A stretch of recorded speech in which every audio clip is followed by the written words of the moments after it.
spécialisée parce qu'un enfant autiste ne peut pas suivre le même rythme d'enseignement qu'un enfant normal, vous avez compris.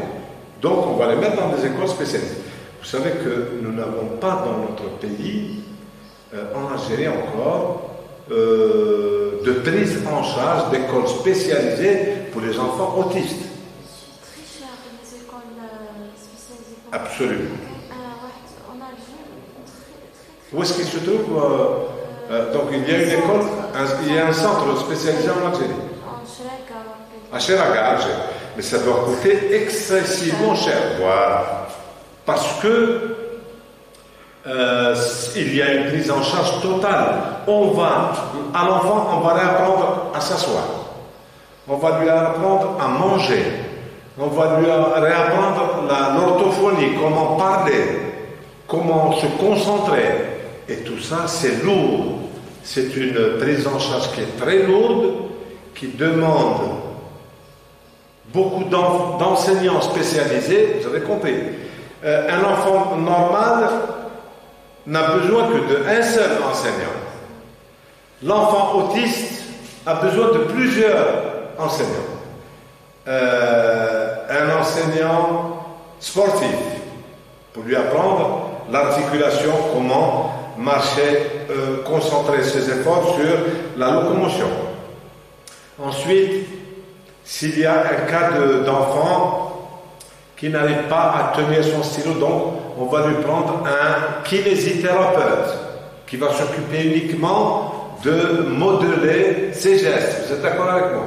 Ensuite, il y a aussi un autre médecin qui va s'occuper de la langue, de la manière comment il articule les sons. Donc, ça demande quand même énormément de soins, et donc c'est une médecine très lourde. C'est pour ça qu'ils l'ont séparé de la psychiatrie, parce que la pédopsychiatrie, le monde des enfants est un monde très lourd, puisque c'est la découverte.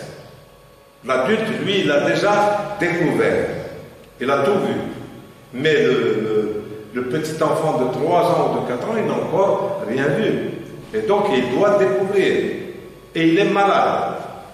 Ensuite, vous avez le pédiatre. Le pédiatre, c'est le médecin spécialiste des enfants, c'est-à-dire de l'organisme des enfants, pas du cerveau, mais de tout le reste des organes. Tout le reste des organes. Et donc, toutes les maladies infantiles, on appelle ça les maladies infantiles, telles la rougeole, les premières maladies des petits-enfants, les bronchites dentaires. Vous savez que quand un petit bébé commence déjà à faire ses dents, il commence à tousser, il a des glaires, son nez coule, il tousse tout le temps, etc. Donc, chaque fois, les parents l'emmènent chez le médecin spécialiste. Et donc, il y a les bronchites dentaires. Il y a aussi les douleurs intestinales. Les bébés, les petits-enfants sont sujets à beaucoup de douleurs intestinales qui sont causées par le lait. Ce n'est pas le lait maternel. Le lait maternel est immune. C'est un lait immune qui contient tous les anticorps pour le bébé. Mais généralement, les mamans ne veulent plus donner le sein à leurs enfants. Donc, on donne le lait artificiel, le lait en poudre.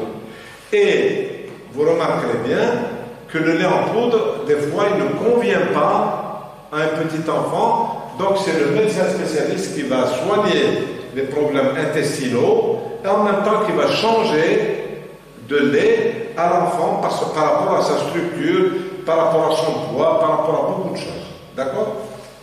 Ensuite, vous avez l'allergologue. Masculin ou féminin, on dit un allergologue ou une allergologue. C'est le médecin spécialiste des questions d'allergie.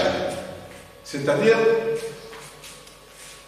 les allergies, c'est des réactions, ce sont des réactions de notre corps qui sont normales, naturelles, par rapport à quelque chose qui irrite le corps. Donc, par exemple, vous êtes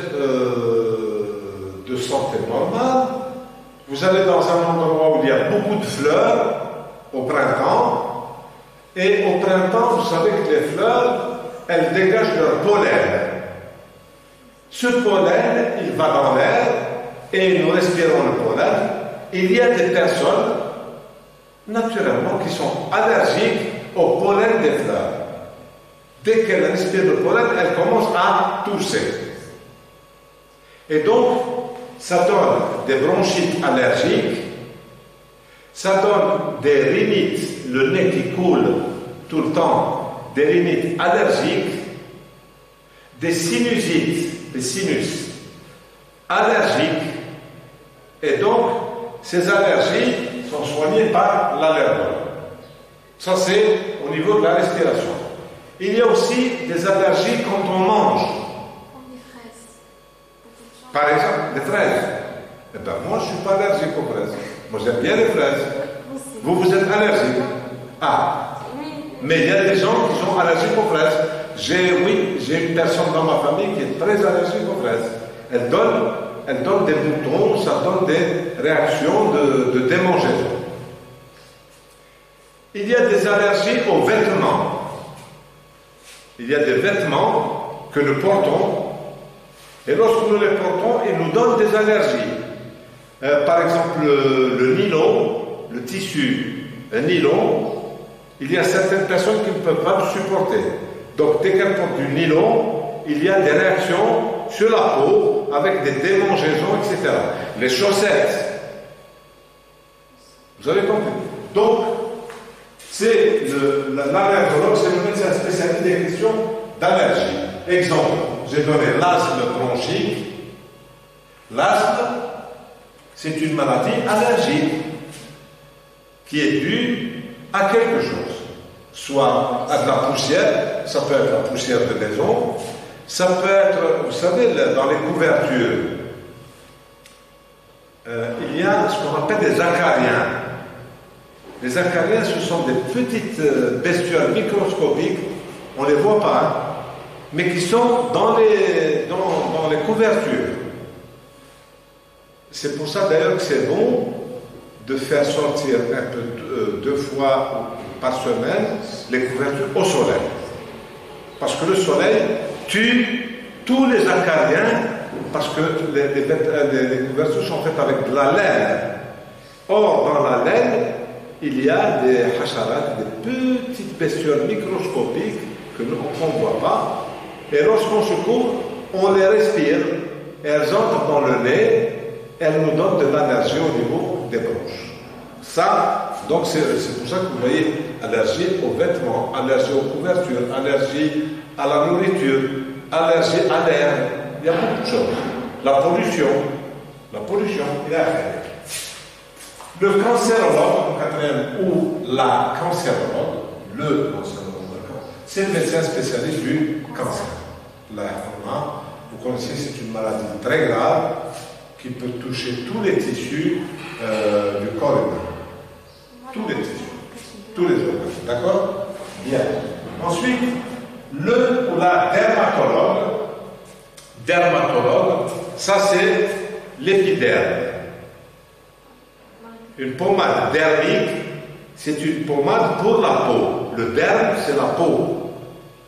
Donc, le dermatologue, le mot derme, il vient du mot latin, dermus, qui veut dire la peau. Donc, dermatologue, épiderme et derme sont des mots d'origine latine.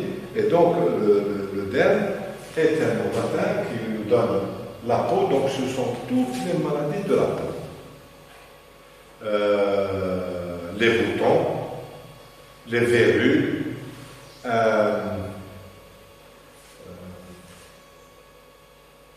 les psoriasis, il y a des maladies, les psoriasis, ce que nous appelons en arabe le kashra, au niveau de la tête. Vous savez, il y a des gens qui ont des plaques au niveau du cuir chevelu, des plaques comme ça.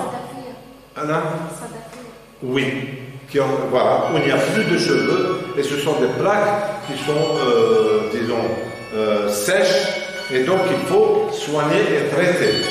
Il y a aussi